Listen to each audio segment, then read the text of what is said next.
Welcome to the Compliance 911 Show, a no-nonsense podcast discussing hot topics for today's busy compliance professional.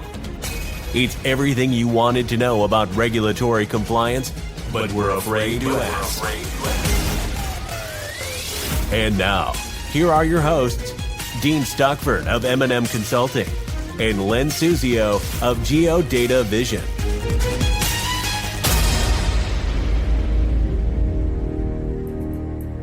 Good morning, Dean. Today represents our first podcast recording in 2026. So happy New Year. What do you have on tap for today? Len, happy New Year to you as well. And the snow's coming down. It's just a really delightful, I'd say, day if you like the snow, but it's hard to believe. Quite frankly, hard to believe that we launched our Compliance 911 podcast almost 6 years ago. Seems like yesterday, but the success of our show has been way beyond my wildest dreams, and I'm anxious to see what 2026 brings. But today I thought I figured I would discuss something that is ongoing. We hear about it all the time, cyber fraud risk, especially with the increase in artificial intelligence enhanced attacks, mobile malware, and a regulatory environment that continues to evolve. I figured this would be a fairly good topic to discuss. Well, you know what, Dean? That sounds like an excellent and a timely topic to me. I understand the statistics for bank fraud are off the charts.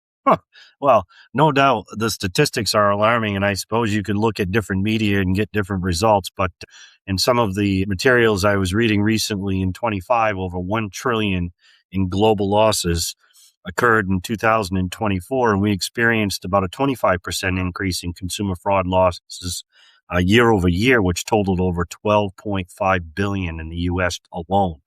So we've also seen a 93% increase with what we call AI-powered attacks in financial institutions, which include, deepfake videos, voice cloning, and AI-assisted phishing campaigns, which make it difficult for financial institutions to detect fraud in real time.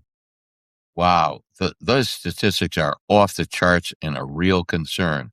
Every day we hear more about AI, and while it has its advantages, it appears to have had a real impact on fraud and assisting criminals with more advanced techniques.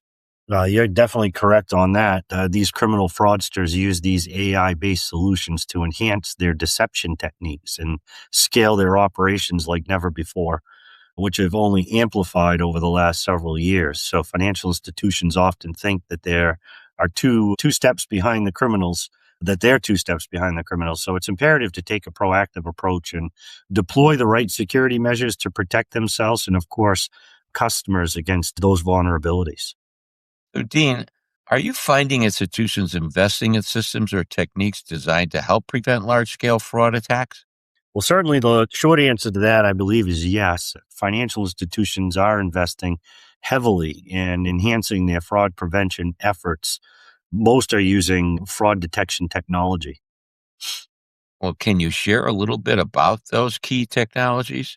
Yeah, sure. I mean, obviously with Bank Secrecy Act, there are, behavioral-based systems as well as alert-based systems, but fraud protection technology is evolving rapidly. We do not endorse any one solution, but some of the technologies and methods are, AI fraud detection, which uses machine learning algorithms to analyze large data sets and learns to identify fraudulent red flags. And these systems are much more advanced than a human agent that's looking at raw data. Predictive analytics, which can estimate future transactions and recognize unusual behavior, which helps mitigate risk for fraud before it actually happens. And, I call them behavioral-based systems, which are pretty interesting for sure. Open APIs and Agentic, say that 3 times fast. Agentic AI, these provide structured frameworks that link, various network streams, banking systems, and of course, fraud analytic platforms. And they allow real-time detection of anomalies or red flags that are targeted for intervention and, of course, to enhance the risk management process. advanced fraud detection technology, which offers, again, real-time fraud prevention by quickly identifying the suspicious activity and any type of anomaly in the transaction itself. Glassbox solutions, which leverages AI across an entire user session to detect anomalies in the digital session itself. It's a holistic approach that enables the financial institution to spot varying forms of fraud. And there are, these are only a few solutions and methods that are being deployed, but there certainly are many, many more out there, and institutions are looking heavily at investing in them.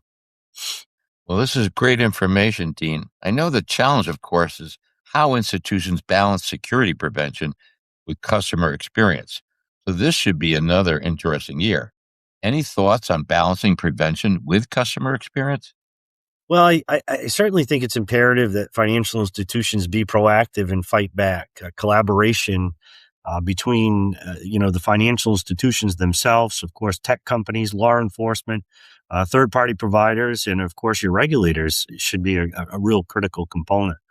This crisis cannot be won by just one financial institution or several financial institutions together. It will require a much broader collaboration that will include information sharing, best practice guidance, technology, and of course, enhanced training with not only staff, but customers as well. If all of these things work together, we can certainly ensure a much better and safer customer experience overall. Wow, great advice. Do you have one additional or any additional thoughts for today, Dean? Well, you know me, Len, I just have one more thing. As Henry Ford said, coming together is a beginning, keeping together is progress, working together is success. So I think that's certainly a good quote, and we should all take a look at that and adhere to that. Well, Dean, I think you provide some great information, very important and relevant topics today. I want to thank you. We hope that our audience enjoyed listening to today's podcast. This is Len Suzio from GeoDataVision. And this is Dean Starkford from M&amp Consulting, saying thank you for listening to today's podcast, and please let us know of any topics you'd like to hear in future episodes. Thanks for listening to the Compliance 911 Show.